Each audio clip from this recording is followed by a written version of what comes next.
Bonsoir, bienvenue au premier coup de gueule de la nouvelle année de Nicolas Bonal. Je suis Gilbert Daouet des éditions Avatar.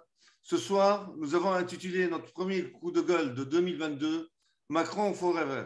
Avant de commencer cette émission, permettez-moi de vous souhaiter, malgré tout et contre tous, la bonne année à nos amis abonnés et téléspectateurs. Et bien entendu à notre ami Nicolas Bonal. Nous avons clos en 2021 notre première année d'activité sur YouTube et Odyssée avec 104 vidéos. Nous espérons continuer et faire mieux cette année. Vous êtes de plus en plus nombreux à suivre nos activités et nous vous en remercions. Toutefois, les abonnés à la chaîne sont légèrement en dessous de nos attentes. Notre objectif est de dépasser rapidement les 1000 abonnés. N'oubliez pas donc de vous abonner gratuitement en un seul clic à notre chaîne pour suivre nos activités et pour nous donner un coup de pouce avec le référencement sur YouTube ou Odyssée. Ceci dit, entrons dans le vif du sujet. Alors, Nicolas, l'emmerdeur pour toujours ? Il y a de bonnes chances. C'est marrant parce que finalement, j'ai toujours raison et c'est fatigant. C'est-à-dire qu'on voit déjà l'effondrement de la population, un effondrement psychique. Et maintenant, elle est prête à collaborer, à persécuter les non-vaccinés et elle est prête à tout. Évidemment, il y a des résistants. Alors, il y a surtout des mécontents qui cliquent, mais je trouve qu'ils ne sont pas si nombreux à cliquer. Je vais donner des chiffres. On a 1 100 000 abonnés sur YouTube pour BFM, 1 million pour LCI et on en a 300 000 pour Sud Radio. Sud Radio est timide, hein. C'est moins qu'on puisse dire. Mais enfin, il faut un minimum syndical. On n'a que 300 000 aussi pour CNews. Le garçon qui était très courageux sur CNews, c'était, comme on le sait, Pascal Praud. Et puis, Pascal Praud est beaucoup plus courageux que Zemmour sur cette histoire de vaccin et de dictature sanitaire, alors que Zemmour, on en a déjà parlé, on ne va pas revenir pour ne pas lui faire de la pub. Et puis, on a maintenant même Ruquier. Et alors, ce qui m'a frappé, c'est que Ruquier, donc, il y a un extrait qui est passé sur divers sites, dont Échelle Blogspot, là, qui est un excellent recenseur de tout ce qui se dit, qui d'ailleurs reprend souvent mes textes. Et Shell Blogspot, donc cite Ruquier, qui râle à la télé en direct sur Antenne 2 en disant qu'il s'est fait faire les 3 doses, mais qu'il en a marre du masque, de l'Omicron, l'Omicron qui tue pas, etc. Alors, ce qui m'a frappé, c'est qu'il était seul à le dire sur son plateau. Les bonnes femmes à côté de lui le menaçaient. Vous êtes dangereux, vous êtes anti-système, vous êtes ci, vous donnez raison aux anti-vax, comme ça. Et ce qui m'a frappé, c'est que c'est quand même un gars qui fait de la télé depuis 30 ans. Moi, je n'ai jamais suivi ses émissions, je m'en fous, mais c'est vrai que c'est lui qui a lancé Zemmour aussi, Ruquier. Et il était proche à une époque, dit-on, de Hardisson, qui a été aussi viré de la télé. C'est ce qui va arriver sans doute à Ruquier. Le public ne réagissait pas du tout en faveur de Ruquier. C'est ça qui m'a frappé. On aurait pu dire bravo, tu sais, comme un gars se lance dans un petit discours, et puis les gens vont applaudir. Là, non, pas du tout. Silence de glace. Les gens sont, comme tu le disais l'autre jour, ils ont gobé la froideur du gouvernement et ils vont encore plus loin. Et je vais revenir à ma citation que j'adore de Tolstoï, au début d'Anna Karénine, un des personnages est en train de lire son journal et le journal le confirme dans ce qu'il pense. C'est ça qu'il faut comprendre. La plupart des antisystèmes estiment que le gars est neuropiraté, que c'est un imbécile. Alors certes, c'est un imbécile, mais pas comme il le croit. Le gars serait neuropiraté et les médias lui bourrent le mou et le gars décide ensuite de faire ce que lui disent les médias. Et si c'était l'inverse? Moi, je me souviendrai toujours de quelque chose au début, j'en ai parlé à ma femme 1000 fois, au début de la crise il y a 2 ans. Macron va dans un quartier beurre à Pantin, ils l'entourent tous. Moi, je me dis, ils vont peut-être aller. Tout. Non, non, rien du tout. Monsieur Président, un masque, Monsieur Président, un masque. Ils voulaient le masque. Donc, ils voulaient le masque au début. Ils voulaient tous le confinement parce que finalement, ils étaient payés à rien foutre. Pendant l'été, ils ont été des millions à faire des tests. Il y a un autre film qui m'a plu à l'époque, qui était balancé par un journaliste tunisien dont malheureusement j'ai oublié le nom. Moi, j'ai habité dans le 19e arrondissement, quasiment devant la mairie du 19e qui s'appelle, c'est la place Armand Carrel. Je faisais 10 fois le tour de la mairie pour se faire tester. C'était l'été. Tu peux aller au café, tu peux aller faire ci, tu peux aller faire ça. Le Covid ne tuait plus. Tous les jeunes du 19e arrondissement et la moitié des jeunes de Paris se faisaient tester. Tu m'as envoyé l'autre jour le film de ta fille, je t'en remercie, j'en ai parlé. On a donc même, comment il s'appelle, Campagnol. Excuse-moi, Nicolas, pour préciser, c'était une vidéo dans une banlieue parisienne. On voyait Oui. une queue kilométrique Oui, de oui, gens oui, oui. pour se faire tester. Ils passaient des heures à attendre sous Voilà, la c'est pluie et ça, la sous la neige. pluie. Ils étaient sous la pluie. Et Campagnol, donc Christian Combaz, se plaint de ça aussi. Les pharmaciens remplacent les médecins. Les gens traînent tout le temps dans la pharmacie. Qui avait écrit sur ce sujet? Une fois de plus, Nicolas Bonal. Il y a 5 ans, j'ai retrouvé mon texte sur le blog Alupus. Il disait, mon texte, qu'il fallait lire une certaine interview du spécialiste du terrorisme et de la géostratégie, Gérard Chaillan. Et donc Gérard Chaillan, qui avait déjà 87 85 ou 86 ans à l'époque, je ne sais pas s'il est mort depuis, peut-être qu'il va très bien, disait les gens ont peur de tout, les gens passent leur temps à aller dans les pharmacies, les gens passent leur temps à acheter des calmants. Voilà, ça c'est le français de base. Il faut expliquer le français de base par le 19e siècle. Je l'ai fait, ça s'appelle les chroniques de la fin de l'histoire. Je pars de Chateaubriand, je prends des gens comme Drummond, comme Léon Bloy qui parle de la prodigieuse imbécilité de la masse, qui dénonce déjà les cathos comme je le fais moi 100 ans plus tard. Et ensuite, on peut parler évidemment de Bernanos ou alors de Flaubert. Flaubert en parle très bien, comme je l'ai déjà dit par correspondance, quand il parle de cette canaille imbécile qui nous entoure. Donc là, on a 20% des cas positifs à l'Omicron dans le monde en France. C'est ce que j'ai lu chez Philippot. Philippot, très courageux, mais jusqu'à un certain point seulement, parce qu'à un moment, il faut dire la vérité, et il ne le fait pas. Pourquoi y a-t-il, d'après toi, Gilbert, 20% des cas positifs à l'Omicron en France? Je vais te le dire. Parce que 20% des abrutis qui se font tester dans le monde sont français. Le français, moi, je vis en Espagne, on n'a jamais vu quelqu'un se faire tester à l'entrée d'aucune pharmacie. Les gens sont tranquilles. Là, aujourd'hui, il ne fait pas beau, mais les autres jours, on sortait, on allait au bistrot, personne n'a le masque. Tout le monde se dit bonjour, se salue, prend le soleil, le café et rentre ensuite à la maison. Ceux qui veulent se masquer après pour retourner au centre-ville le font sans doute. Mais voilà comment ça se passe en Espagne. Et ma femme m'a rassuré hier en me disant que maintenant, on veut traiter le Omicron uniquement comme une grippe en Espagne, comme le recommande le très estimable professeur Toubiana en France. Le français, non. Le français est un être qui a peur, qui aime se faire peur. J'ai parlé de Roger Caillois il y a quelque temps dans mes textes. Et Caillois dit bien dans son livre sur le jeu qu'il y a deux catégories de jeux. Mimicry, c'est quand tu veux faire comme les autres. Donc, tu copies tout et puis tu aimes te déguiser. Tu te déguises en médecin, tu te déguises en expert. C'est Molière, on n'est pas sorti de Molière. Et tu te déguises en malade. Et Molière a écrit la prodigieuse scène Malade imaginaire. Et dans le Malade imaginaire, au début, j'ai ressorti ça, c'est passé sur Réseau International, la phrase de Molière, à ce prix-là, on ne voudra plus être malade. J'adore l'expression, on veut être malade. Moi, j'ai comme ça dans ma famille, dans mon entourage, des gens, ils adorent se faire hospitaliser. Ils adorent tomber très malade. Ils adorent aller chez le pharmacien et craquer 100 ou 200 euros à chaque fois. C'est comme ça, tu peux rien y faire. C'est un jeu. Et il dit qu'il y a un jeu plus inquiétant qu'explique Roger Caillois, qui est e-links. E-links, c'est le côté un peu dionysiaque, pour utiliser le terme de Nietzsche, c'est quand le jeu dégénère et qu'on devient dingue. Et là, peu à peu, on se rapproche de la dinguerie en France avec une dictature totale et on se rapproche d'une population qui devient folle, elle aussi, qui devient dangereuse pour les autres. Et ce matin, je lisais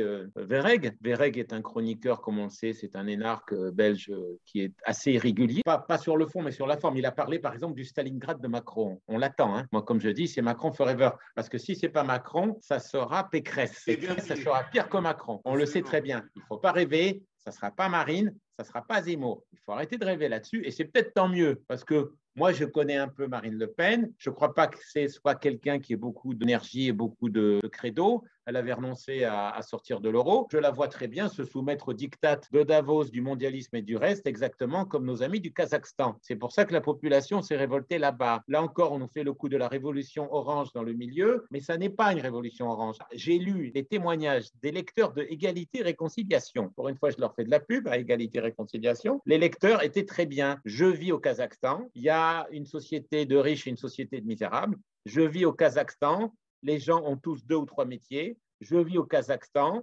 Le dernier taxi que j'ai vu était médecin. Donc, les gens vivent misérablement. Il ne faut pas s'étonner qu'en plus, avec l'obligation vaccinale, le code QR et la tératologie de la mondialisation dont ce pays fait partie, quoi qu'on en dise et quoi qu'on en pense, il ne faut pas s'étonner que les gens aient craqué. Après qu'il y ait des gens qui pensent en profiter, c'est vraiment leur problème. Mais les choses vont assez mal. Donc, on a ce que disait Chalian, les types se précipitent vers les pharmacies pour se faire tester.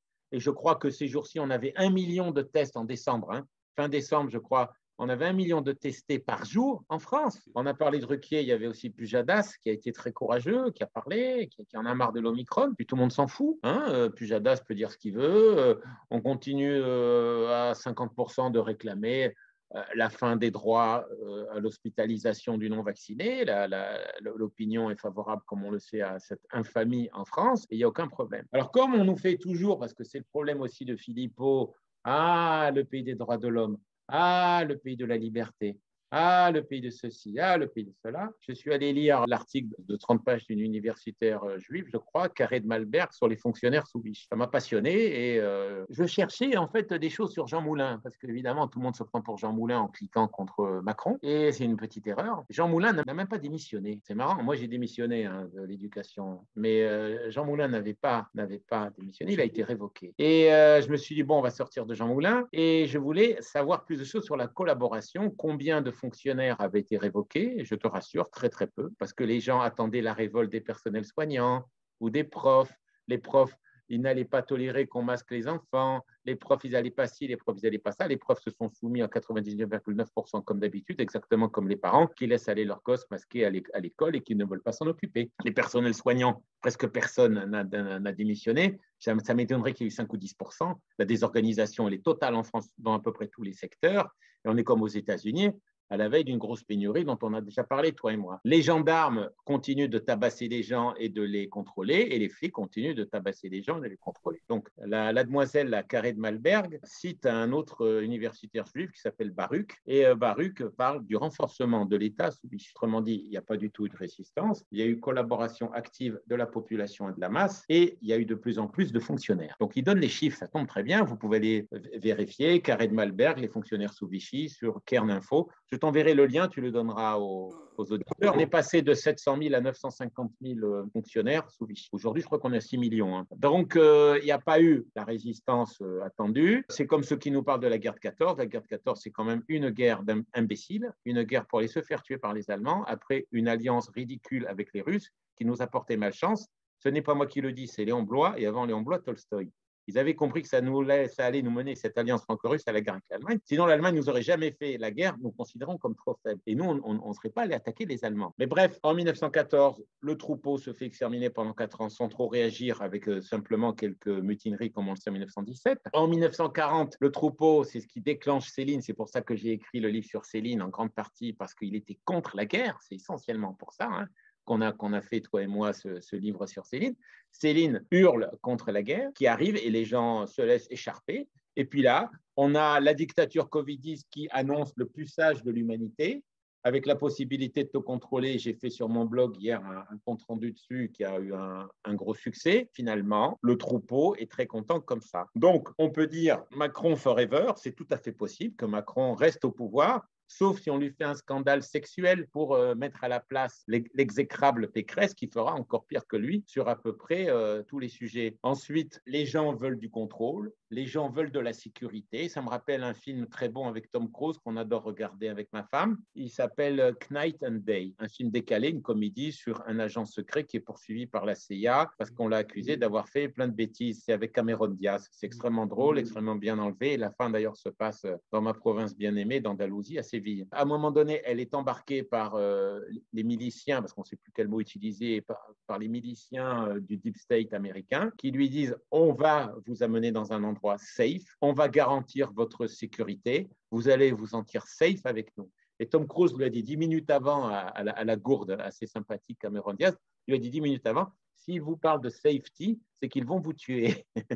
Pour ma safety, je ne peux plus sortir. Pour ma safety, tu as vu que Pfizer a sorti le vaccin contre Omicron, donc Castex va l'imposer et les Français vont se faire tester et ensuite vont aller se faire vacciner contre Omicron. 6 ou 9 rappels de vaccins par an, mais finalement, les gens sont contents et je ne vois pas l'intérêt, moi, de changer Macron pour Pécresse. Donc, comme je le disais tout à l'heure, presque ironiquement, et sur un ton légèrement désespéré quand même, Macron forever. C'est que les gens, depuis 30-40 ans, acceptent tout au nom de la sécurité et de la santé.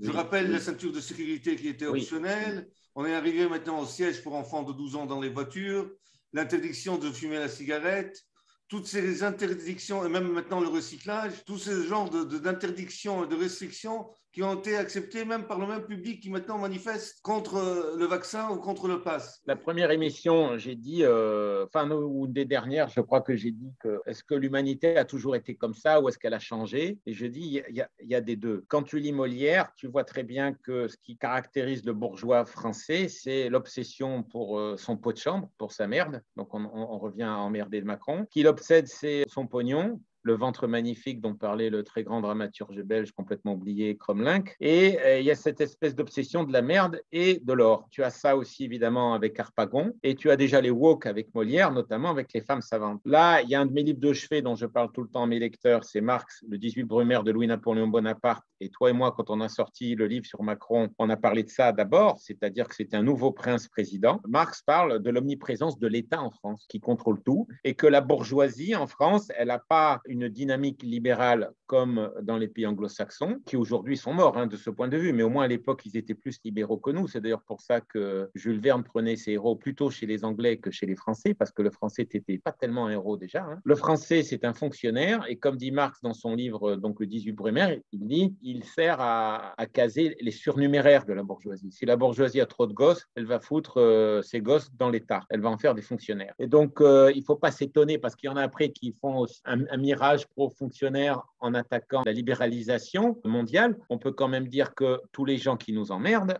ce ne sont pas des néolibéraux. Tous les gens qui nous emmerdent, il est temps de le dire et de le répéter, c'est des fonctionnaires. Et comme il y en a entre 6 et 7 millions en France, en tenant compte de tout le monde, c'est pas mal. Et sur les 21 millions de retraités qu'il y a en France, il y a beaucoup de fonctionnaires. Donc, on se retrouve évidemment comme dans le début de la pièce de Molière, Le Malade imaginaire, Drelin, Drelin, Drelin, avec le vieux qui compte ses sous. Comme on sait, grâce à Macron, la bourse a doublé en un an en France. Donc, je pense que les bourgeois sont contents de Macron et ils revoteront pour lui grâce à la bourse. Il y a la bourse qui a doublé en un an en France. Et puis, il y a le gars qui se préoccupe que de sa santé parce qu'il n'est déjà plus un chrétien au sens traditionnel du terme. C'est ce que comprend Léon Bloy vers 1900. Mais à mon avis, la crise s'est passée à l'époque où le dit Guénon, c'est-à-dire sous Louis XIV ou un peu avant. C'est déjà devenu un pays bourgeois. Et le gars est obsédé par ce que tu disais dès le début, la mort. Il ne croit pas en la vie éternelle. Il n'est plus chrétien. Et l'autre chose qui le préoccupe tout le temps, c'est le pognon et d'arriver à caser intelligemment ses gosses, s'il arrive à les caser intelligemment. Voilà le profil. C'est pour ça que je continue à dire Macron forever. Et donc, ce sera la parole de la fin, ou si tu veux, pour la nouvelle année, la première parole de la fin, entre Macron et Pécresse, nous, on va à la pêche. Alors, on peut évidemment parler de déclic, de réveil de la population, de ceci, de cela. On a vu la manif à Paris la dernière fois. Personne n'a été capable de donner le nombre, mais c'est difficile à savoir. Moi, je dirais 60 000 personnes autour de Philippot, enfin derrière Philippot à Paris. On a vu 1,5 million de gens pour l'école libre en 1984. C'est l'émission qui avait coûté son poste à Bourré quand il en avait parlé à la télé. Et Bourré, je lui en ai parlé quand je l'ai interviewé pour Serge de Beckett il y a une trentaine d'années déjà. Et il m'a dit j'ai été viré à cause de ça, en effet, parce que j'ai dit qu'il y avait 1,5 million de gens. Donc à l'époque, il y avait 1,5 million de gens pour la liberté. Et aujourd'hui, il y en a 60 000 contre le pass vaccinal. Faites le calcul parce que je ne peux pas le faire à votre place. C'est 25 fois moins. Je te remercie, je remercie nos auditeurs. Voilà. Allez, au revoir, merci.